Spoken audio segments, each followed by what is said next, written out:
All right, let's talk about one of the biggest and honestly, one of the most contentious assets in any company: inventory.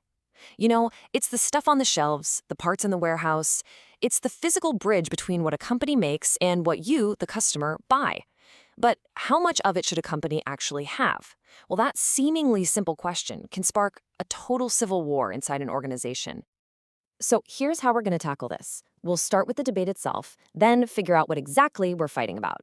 We'll break down the very real costs involved, introduce a surprisingly simple solution, and finally land on the art of striking that perfect balance. Okay, let's just dive right in. I want you to picture a boardroom. Let's say it's at a big retailer like Best Buy Canada. On one side of the table, you've got the vice president of sales, and on the other, the VP of finance. Their conflict? Well, it's a tale as old as business itself. And here it is, the core question.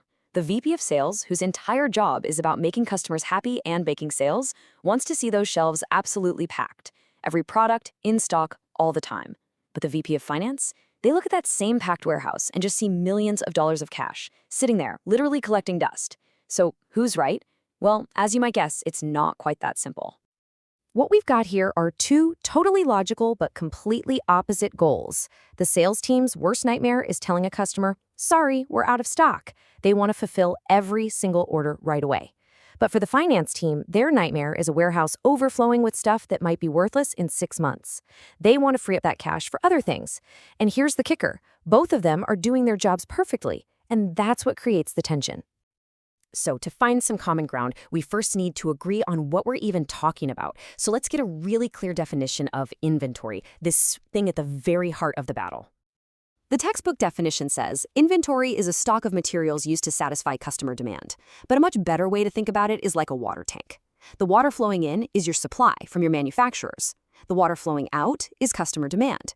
And the level of water in the tank, that's your inventory.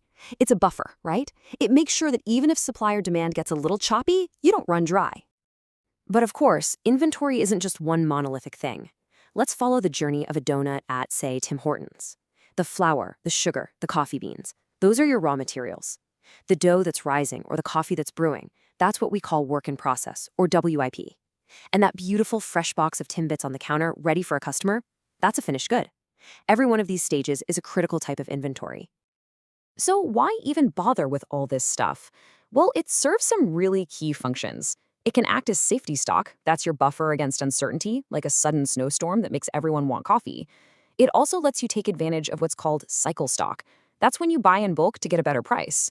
So you see, inventory isn't just a pile of expensive stuff, it's a strategic tool. Of course, our friend the VP of Finance is right about one thing. Holding on to that strategic tool is expensive.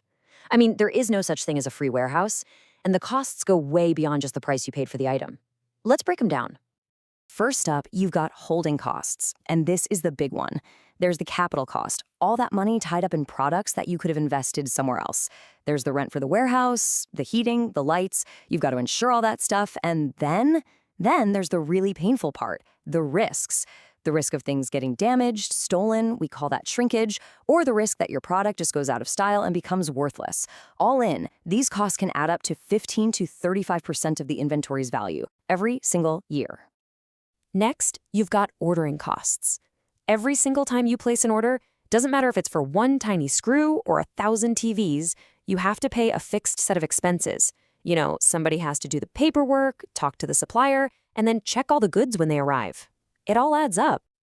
And finally, we have the cost that gives the VP of Sales nightmares, shortage costs. This is what happens when you run out. You might have backorder costs, scrambling to get the order filled late. Even worse, you have a lost sale. The customer just buys it from your competitor. But the most dangerous cost, the one that's hardest to measure, is the loss of goodwill. If customers learn they can't count on you to have what they need, they might just stop coming back altogether. Okay, so we've got a huge conflict, and it's fueled by very real costs on both sides. Too much inventory is a financial drain, but too little is a massive risk. So how on earth do you solve this? Well, the secret is to stop treating all your inventory like it's the same. The key is a concept you've almost certainly heard of, the Pareto principle, better known as the 80-20 rule. When it comes to inventory, what this means is that a small number of your items, what we call the vital few, account for the vast majority of your inventory's value. And a huge number of your other items, the trivial many, they don't actually add up to much money at all. This simple insight is the key to a method called ABC analysis. So this is what that breakdown usually looks like. Your A items, your superstars, might only be about 15% of your products, but they represent a whopping 75% of your total inventory value. And then on the other end, your C items could be more than half of your products, but they're only worth a tiny 5% of the total value.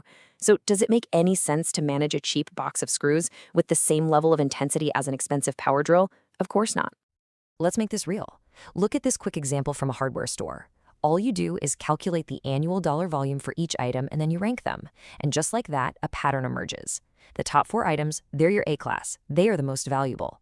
The next 4 are your Bs, and the last 2, which don't represent much cash, they're the Cs. It's a really simple, data-driven way to see what actually matters to your bottom line. And this is how you find the compromise. This is how you end the boardroom war. You just apply different rules to different classes. For your A items, the VP of Finance gets their wish. You use super tight control, you review stock levels all the time, and you work really hard on forecasting to keep those levels low.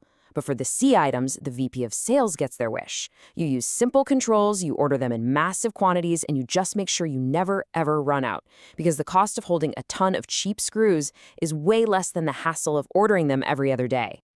So, as you can see, this ABC approach lets us move beyond that simple more versus less fight. It actually guides us toward finding a smart, strategic, and optimal level for our inventory.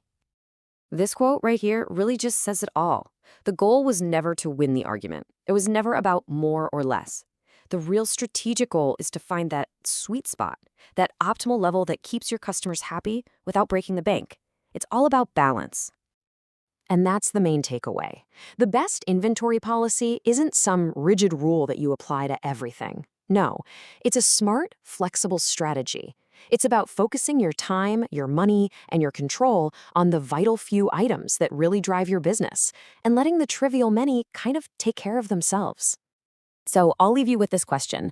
The next time you walk into a store and see that dreaded out-of-stock sign, ask yourself, are you looking at a huge mistake that just lost a sale? Or just maybe, are you actually seeing a brilliant, deliberate financial decision about a low-priority C item? How you answer that? Well, that changes everything. Thanks for joining me.